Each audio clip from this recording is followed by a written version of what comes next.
My YouTube channel. इससे पहले वाले वीडियो में हमने सेमिनिफेरस ट्यूब्यूल का डायग्राम डिस्कस किया था, मेल रिप्रोडक्टिव सिस्टम देखा था और कुछ हमने बताया था फीमेल रिप्रोडक्टिव सिस्टम भी आगे हम पढ़ने वाले हैं। तो स्पर्म का फॉर्मेशन वगैरह हमने पढ़ लिया, बट अब स्पर्म का हम स्ट्रक्चर पढ़ने वाले हैं कि स्पर्म का स्ट्रक्चर क्या क्या होता है, उसके अंदर क्या होता है, हम उसको चीर फाड़ करने वाले हैं। ठीक है जी, तो रेडी हो जाओ स्पर्म के बारे में पढ़ने के लिए। So without wasting your time let's start the video, जिसमें हम पढ़ रहे हैं ह्यूमन रिप्रोडक्शन का ये तीसरा पार्ट। ठीक है, तो स्टार्ट करते हैं। तो पहले स्पर्म का स्ट्रक्चर जो है उसमें 4 पार्ट्स होते हैं। ठीक है, मेनली स्पर्म के बॉडी के 4 पार्ट्स होते हैं, 4 पार्ट में डिवाइडेड किया गया है। तो 4 पार्ट कौन कौन सा है? Head, neck, middle piece and tail. कौन कौन सा है? ध्यान से सुनो। Head, neck, middle piece and last is tail. ये 4 पार्ट में डिवाइडेड होता है स्पर्म का क्या बॉडी। ओके, बारी बारी से मैं सारे पार्ट्स को बताऊंगा और उसके साथ साथ स्पर्म के स्ट्रक्चर को भी समझाता जाऊंगा। ठीक है, तो पहले हेड को देख लेते हैं। हेड क्या होता है? Anterior contains acrosome which is made up of Golgi body and which has enzymes like acrosin, hyaluronidase, acidic phosphatase. ठीक है, and posterior part contains nucleus and that is chromosomal material. देखो ध्यान से, ये जो हेड वाला पोर्शन है इतना यहाँ से यहाँ तक, ठीक है, हेड वाला पोर्शन, तो इसका जो एंटीरियर पार्ट है वो एक्रोसोम से बना हुआ है, जो कि बना होता है गोल्गी बॉडी से। एंटीरियर पार्ट किससे भरा हुआ है? एक्रोसोम से, जो कि बड़ा होता है किससे? गोल्गी बॉडी से। ये नीट का क्वेश्चन है। और पोस्टीरियर पार्ट ऑफ हेड यानी कि ये वाला पोर्शन में न्यूक्लियस, इसमें न्यूक्लियस है जिसके अंदर क्रोमोसोमल मटेरियल वगैरह रहता है। इतना समझ आया? ओके। और जो पूरा स्पर्म है वो प्लाज्मा मेम्ब्रेन से कवर होता है, सबको पता है, हर बार बॉडी में वही तो होता है। ठीक है, तो ये हेड वाला पोर्शन। अब पूछो कि हेड में जो ये पोर्शन है ना, एक्रोसोम है, उसमें एक्रोसोमल एंजाइम्स है। एक्रोसोमल एंजाइम्स कौन कौन सा? Acrosin, hyaluronidase, acid phosphatase. तो भाई ये सब का काम क्या है ये भी तो बताओ। तो रुको यार, सब्र करो। एक्रोसिन, हियालुरोनिडेज, एसिड फॉस्फेट, ये सभी एंजाइम का काम है penetration of what? Penetration of ovum during the fertilization. समझ रहे हो? अब ये क्या होता है मैं आपको थोड़ी देर में एक सीक्वेंस लिखवा दूंगा, आपको समझ आ जाएगा। अभी सिर्फ स्ट्रक्चर पे ध्यान दो ना भाई, जहाँ पे हो वहीं पे ध्यान देते हैं ना, उसके बाद आगे पढ़ लेंगे, टेंशन काहे को लेते हो। सेकंड पॉइंट है नेक। ये क्या कनेक्ट करता है? नेक हेड और बॉडी को कनेक्ट करता है एंड कंटेन्स सेंट्राइड्स। कौन कौन से? सेंट्रियोल्स, सेंट्राइड सॉरी सेंट्राइड बोल दिया था गलती से, सेंट्रियोल्स होते हैं। ठीक है, प्रॉक्सिमल और डिस्टल सेंट्रियोल्स, सेंट्रियोल्स ये होते हैं कहाँ पे? नेक रीजन पे होते हैं। तो याद रखना, प्रॉक्सिमल और डिस्टल सेंट्रियोल्स रहते हैं। ठीक है, सेंट्राइड्स की हो गया था, मैं थोड़ा कंफ्यूज हो गया था, क्रोमोसोम मटेरियल वैसे वैसे पढ़ रहे थे ना, उसकी वजह से। तो नेक क्या पोर्शन होता है? देखो, ये हमारा सर है और ये धड़ है। ठीक है, इंसान का गला क्या काम करता है? हेड और पूरे बॉडी को कनेक्ट करने का काम करता है। यही नेक काम कर रहा है स्पर्म में भी। लेकिन यहाँ पे स्पेशल चीज़ ये है कि यहाँ पे सेंट्रियोल्स पाए जाते हैं, प्रॉक्सिमल और डिस्टल सेंट्रियोल्स पाए जाते हैं। That's it. ओके, तीसरा point middle piece. Middle piece बता दिया कौन सा है। तो मिडिल पीस क्या होता है? It contains mitochondria, give energy to the sperm for its motility और मोबिलिटी। ठीक है, ध्यान से देखो, ये है मिडिल पीस और यहाँ पे कुछ ऐसे ऐसे ऐसे ऐसे ये इससे स्ट्रक्चर है भाई साहब। तो ये सब क्या है यहाँ पे ये माइटोकॉन्ड्रिया कंटेन किया है। माइटोकॉन्ड्रिया का मतलब क्या होता है? माइटोकॉन्ड्रिया भाई, माइटोकॉन्ड्रिया होता है power house of the cell. ठीक है, पढ़ा होगा आपने, जो कि सेल को एनर्जी देता है, किसी भी चीज़ को एनर्जी देता है। तो माइटोकॉन्ड्रिया का काम है एनर्जी देना। तो मिडिल पीस जो है वहाँ पे माइटोकॉन्ड्रिया है, तो ये एनर्जी देता है स्पर्म को ताकि वो मोशन कर सके, लोकोमोशन कर सके, मोटिलिटी उसकी मेंटेन रह सके और ओवम को पेनिट्रेट करने के लिए वो वहाँ तक ऐसे ऐसे चल के जाए, सांप की तरह चलता है स्पर्म, ऐसे ऐसे ऐसे। ठीक है, देखना कभी वीडियो वगैरह, अगर आप यूट्यूब चलाते होगे तो आपको पता होगा। ठीक है, अच्छे से। अब मिडिल पीस मैंने समझा दिया, अब टेल बता दे रहा हूँ। टेल का मतलब क्या है? Help in sperm in locomotion. ठीक है, चेंज प्लेस। देखो सांप देखे हो आपने? सांप ऐसा वाला सांप, ठीक, ये तो ये जो इसकी टेल है वो मदद क्या करती है भाई? ऐसे ऐसे ऐसे ऐसे मूवमेंट करने में मदद करती है। तो यही चीज़ क्या है? लोकोमोशन का काम करने के लिए कौन? टेल हेल्प करती है। मोटिलिटी के लिए एनर्जी कौन देता है? मिडिल पीस में स्थित माइटोकॉन्ड्रिया। नेक कनेक्ट करता है हेड और बॉडी को। हेड क्या होता है? इसमें बहुत सारे एंजाइम होते हैं जो कि सबसे इंपॉर्टेंट काम करते हैं। अब नोट बहुत इंपॉर्टेंट है, नोट क्या करना है, human male ejaculate, human male एक बार में निकालता है 200 से 300 million sperms during coitus intercourse के टाइम पे, ठीक है, आउट ऑफ विच जिसमें से नॉर्मल फर्टिलिटी 60% स्पर्म शो करते हैं। और इस 60% में भी जो 40% है ना, उनमें क्या होता है, देखो पहले 60% जो है उसका नॉर्मल शेप एंड साइज होता है, उनमें से 40% एटलीस्ट उनका 40% जो है वो वाइग्रस मोटिलिटी शो करना चाहिए, तभी एक नॉर्मल फर्टाइल कपल्स माने जाएंगे और उनका बेबी होने का चांसेस बढ़ जाएगा। समझ रहे हो, ये चीज़ें हैं भाई। सेकेंड पॉइंट जो हमने नोट करना है, seminal plasma plus sperms is equal to semen and it provide motility, ठीक है। जब स्पर्म्स सेमिनल प्लाज्मा में होता है तो उसे हम सीमन कहते हैं, और सीमन क्या करता है, मोटिलिटी प्रोवाइड करता है, प्रोटेक्शन प्रोवाइड करता है to sperms from acid medium of the female genital tract. या फिर आप बोल सकते हो सेमिनल प्लाज्मा को ही हम सीमेन कहते हैं, और जब इस सीमेन में ये जो स्पर्म्स है वो चले जाते हैं तो इस सीमेन क्या करता है, स्पर्म के लिए मोटिलिटी प्रोवाइड करता है, प्रोटेक्शन करता है एसिडिक मीडियम से। और ये प्लस को हटा देना प्लीज़, गलती से लग गया है, ठीक है। सेमिनल प्लाज्मा के हम सीमेन कहते हैं, ठीक है जी। बस इतना ही याद रखना कि सीमेन क्या काम करता है, सेमिनल प्लाज्मा क्या काम करता है, मोटिलिटी करता है, मोटिलिटी प्रोवाइड करता है स्पर्म को, और एसिडिक मीडियम से बचाता है फीमेल जेनिटल ट्रैक्ट के, ठीक है। अब आगे हम पढ़ेंगे oogenesis। देखो जी, जैसे हमने पढ़ा था स्पर्मेटोजेनेसिस, ठीक है, स्पर्मेटोजेनेसिस पढ़ा था हमने, वैसे ही अब हम oogenesis पढ़ेंगे। स्पर्म का फॉर्मेशन देख लिया, अब ओवम का फॉर्मेशन देखो, ठीक है, बहुत मजा आएगा। बहुत सारे पॉइंट है, सारे ऐसे ही पॉइंट्स के फॉर्म में आपको याद करना होगा, ठीक है, मैंने बना के दिया है, आपको याद करना पड़ेगा। तो oogenesis का मतलब क्या है, तो पहला है point, formation of mature female gamete या ovum is called oogenesis, simple सी भाषा है भाई, ठीक है। सेकेंड पॉइंट क्या है, it starts at the embryonic developmental stage. देखो जब हम एम्ब्रियोनिक स्टेज में होते हैं, हम नहीं बोल सकते, जैसे गर्ल्स जो एम्ब्रियोनिक स्टेज में होती हैं उनमें ओवम बनेगा ना, एम्ब्रियोनिक स्टेज में आते तो उनमें millions of gamete mother cell यानी oogonia जो है वो बनते हैं विद इन फीटल ओवरी में, ठीक है, and no more oogonia formed या एडेड आफ्टर द बर्थ। यानी कि जब वो अर्ली एम्ब्रियोनिक स्टेज में होती हैं तो उनके जो फीटल ओवरी से, मतलब ओवरी में जो गैमेट मदर सेल्स बहुत सारे oogonia बन जाते हैं, और बर्थ के बाद और ज़्यादा ऐड नहीं होते, उतने ही रहते हैं। इसीलिए कहा जाता है कि फीमेल जो होती है उसमें एक मेंसस होता है, एक मेनोपॉज होता है। तो मेंसस से मेनोपॉज तक ये फीमेल्स फर्टाइल होती हैं, उसके बाद ख़त्म, उसके बाद ये फर्टाइल नहीं होती क्योंकि इसका एग समाप्त हो जाता है, ठीक है। इतना ही याद रखना है आपको। मेंसस मेनोपॉज क्या होता है आगे जाके बताऊंगा, ठीक है। यहाँ पे माइटोटिकली डिवाइड होता है ना, पहले बता रहा हूँ मैं, गैमेट मदर सेल है oogonia, ठीक है, बहुत सारे बन जाते हैं, और क्या बनाते हैं ये भी आगे है, ठीक है। तो तीसरा point, this cells oogonia start division, यानी कि ये गैमेट मदर सेल या ओवम मदर सेल, ठीक है, क्या करता है, स्टार्ट करता है division and enter into prophase first, यानी मियोसिस डिवीजन करता है और प्रोफेज फर्स्ट स्टेज पे आके अटक जाता है। अब ये क्या होता है, ये मैं 11th क्लास 11th के चैप्टर नंबर 10 पे एकदम डिटेल में पढ़ाऊँगा कि मियोसिस होता क्या है, ठीक है। तो यहाँ पे ऐसे ही देख लो, this cells start division and enter into the prophase first of meiotic division and get arrested till puberty at a stage called primary oocyte stage, ठीक है। ये एक स्टेज होती है, इसमें आके अटक जाता है। क्या होता है मैं आगे डिस्कस करूँगा इसको। इस स्टेटमेंट को एज इट इज रट्टा मार लो, IMP है, नीट में आ चुका है, ठीक है। चौथा पॉइंट, दिस प्राइमरी oocyte, अब ये जो प्राइमरी oocyte बना है surrounded by the granulosa cells and called as primary follicles, ठीक है।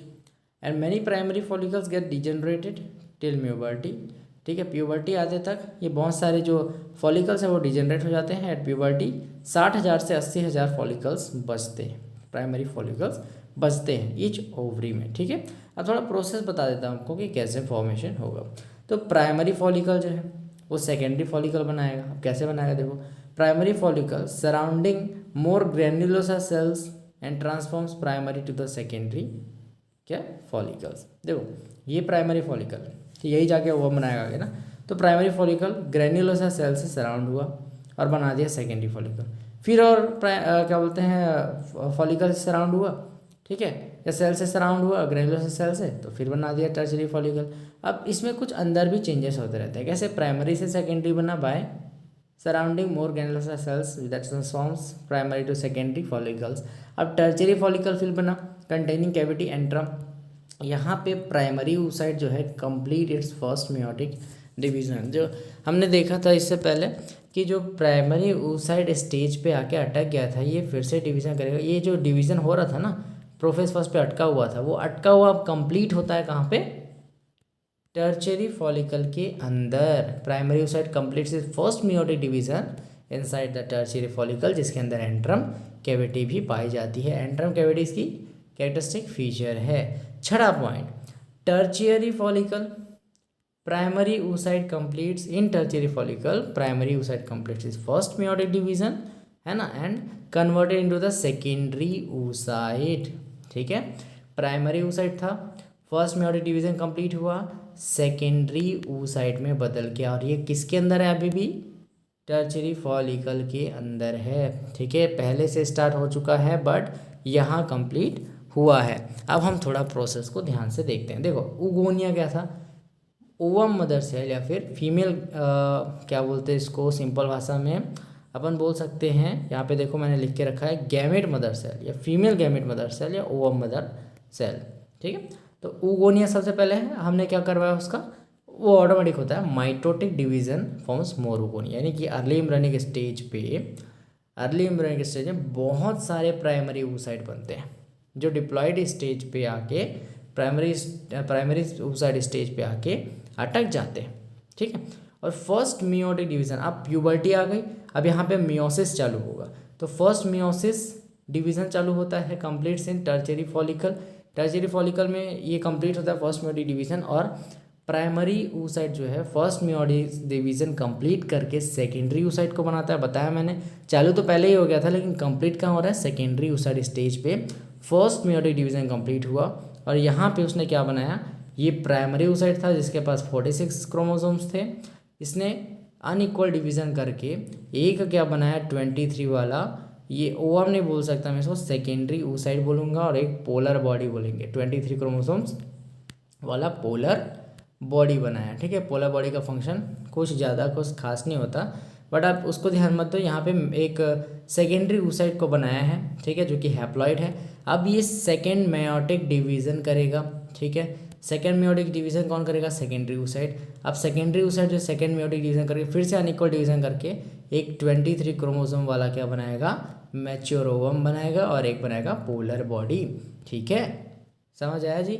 और ये जो पोलर बॉडी था ये भी डिवाइड होकर दो पोलर बॉडी बनाएगा। तो एट द एंड देखो, ये प्राइमरी oocyte था, है ना, प्राइमरी oocyte था, उसने क्या बनाया? सेकेंडरी oocyte और एक पोलर बॉडी। एक पोलर बॉडी ने दो पोलर बॉडी और बनाया, और यहाँ पे सेकेंडरी oocyte ने एक मैच्योर ओवम और एक पोलर बॉडी बनाया। ये पोलर बॉडी 3 बन गया और एक मैच्योर ओवम। यानी कि एट द लास्ट अगर आपको पूछे कि oogenesis में कितने पोलर बॉडी बनते हैं, तो पोलर बॉडी 3 बने, मैच्योर ओवम 1 बना है। ठीक है, ये चीज़ आपको क्लियर होनी चाहिए। क्लियर है इतना? अगर क्लियर है तो प्लीज़ कमेंट में लिख देना, कोई डाउट वगैरह होगा तो पूछ लेना। ठीक है, अब यहाँ पे एक चीज़ लिखी हुई है, पहले तो यहाँ पे देख लो, second meiotic division, when ovum gets penetrated by sperm then second meiotic division completed. मैंने बताया, देखो प्राइमरी oocyte स्टेज जो था वो पहले ही मियोसिस शुरू हो चुका था, लेकिन कंप्लीट कहाँ पे हो? सेकेंडरी oocyte स्टेज पे। वैसे ही सेकेंडरी oocyte स्टेज पे चालू हुआ सेकेंड मेयोटिक डिवीजन, कंप्लीट कहाँ पे होगा? When ovum gets penetrated by sperm. ठीक है, यहाँ पे सेकेंड मेयोटिक डिवीजन कंप्लीट होता है, और यही चीज़ नीट में बारंबार पूछी जाती है कि सेकेंड मेयोटिक डिवीजन कहाँ पे कंप्लीट होता है भाई। ठीक है, तो आपको लिखना होता है when ovum gets penetrated by the sperm. ठीक है, या फिर at last 3 polar body formed and that attach to the zygote and helps in its development. ये बताऊंगा, मतलब कि सॉरी ये वाला स्टेटमेंट बताना था मेरे को, इसको नीट के लिए अलग से एक स्टेटमेंट लिख लो क्योंकि ये इंपॉर्टेंट है। बाकी पोलर बॉडी का वर्क बता देता हूँ कि 3 पोलर बॉडी और एक हैप्लॉइड ओवम बना है, मैच्योर ओवम बना है, जिसे हैप्लॉइड ओवम को हम ootyte कहते हैं। ठीक है, पोलर बॉडी का काम क्या है? अटैच टू जाइगोट, जाइगोट से अटैच होगा और हेल्प करेगा डेवलपमेंट में इसकी। ठीक है, अब यहाँ पे 7वां पॉइंट क्या है? Tertiary follicle further changes into Graafian follicle and secondary oocyte forms new membrane called zona pellucida. देखो वहाँ पे चीज़ को हम आगे बढ़ाते हैं, ठीक है। यहाँ पे जो आपका छठा वाला पॉइंट था ना, छठा पॉइंट यहाँ से हमने छोड़ा था, देखो यहाँ से छोड़ा था और हमने बीच में ही oogenesis आपको बता दिया। तो सातवां पॉइंट यहाँ पे लिख लो, टर्शियरी फॉलिकल जो है ग्राफियन फॉलिकल बनाता है, और ग्राफियन फॉलिकल जो है सेकेंडरी oocyte उसमें रहता है, जो कि एक जोना पेलुसिडा का लेयर रहता है, उसका मतलब बना लेता है। देखो ये ग्राफियन फॉलिकल, इसके अंदर एक छोटा सा ये सेकेंडरी oocyte रहेगा, जिसके अंदर एक लेयर होगी जिसे बोलेंगे जोना पेलुसिडा, बाहर में रहती है उसकी लेयर, जो कि इम्प्लांटेशन में मदद करता है। आठवां point, now Graafian follicle ruptures to release secondary oocyte, जो सेकेंडरी oocyte था, है ना, जिसमें फर्स्ट मियोटिक डिवीजन हुआ था प्राइमरी oocyte से, ठीक है, और सेकेंड मियोसिस डिवीजन शुरू हुआ था, ठीक है, सेकेंडरी oocyte पे सेकेंड मियोसिस डिवीजन शुरू हो गया था। यही चीज़ ओवम जो है ओवरी से बाहर निकलता है फॉर फर्टिलाइजेशन, और इसी प्रोसेस को हम ओव्यूलेशन कहते हैं। इसके बारे में डिटेल में पढ़ेंगे आगे है उसके बारे में, ठीक है जी। तो यहाँ पे एक चीज़ लिखी है नोट, इसको पहले लिख लो। Secondary oocyte completes second meiotic division after sperm get penetrate the ovum, या फिर सेकेंडरी oocyte, ठीक है। सेकेंडरी oocyte बोलो या ओवम बोलो, ज़्यादा बेटर रहेगा।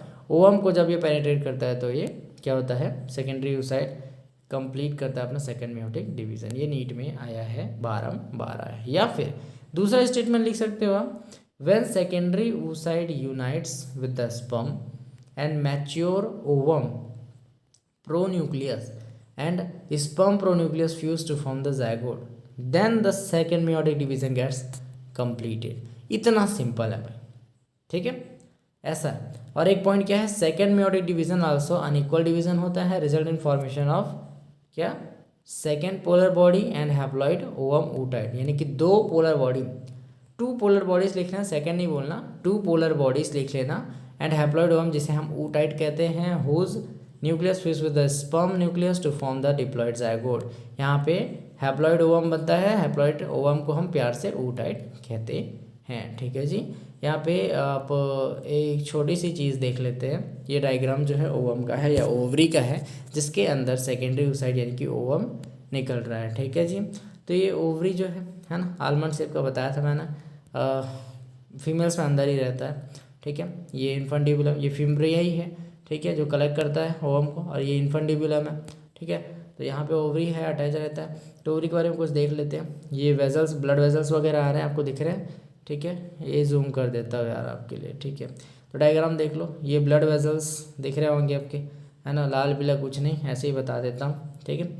और यहाँ पे प्राइमरी फॉलिकल्स डेवलप हो रहे हैं सेकेंडरी फॉलिकल में, सेकेंडरी फॉलिकल से टर्शियरी फॉलिकल, जिसके अंदर आपको दिख रहा होगा सेकेंडरी oocyte है। अभी वो ग्राफियन फॉलिकल में बदल गया। ग्राफियन फॉलिकल देखो, टर्शियरी फॉलिकल का एक फंक्शन क्या है, इसके अंदर एंट्रम होता है, इसी को हम एंट्रम कहते हैं, जो कि एक कैविटी होती है, कोई भी खाली स्पेस को हम कैविटी कहते हैं, ठीक है। तो वही कैविटी को हम यहाँ पे एंट्रम नाम दिए। ग्राफियन फॉलिकल सबसे मेन फॉलिकल, इसके बाद सीधा रप्चर होता है। ग्राफियन फॉलिकल के अंदर ये दिख रहा है आपको सेकेंडरी oocyte, ठीक है। अब ये ग्राफियन फॉलिकल रप्चर हुआ, फूटा, तो उससे रिलीज हुआ सेकेंडरी oocyte, अलग हो गया, जिसे हम ओवम कहते हैं प्रेम से, ठीक है।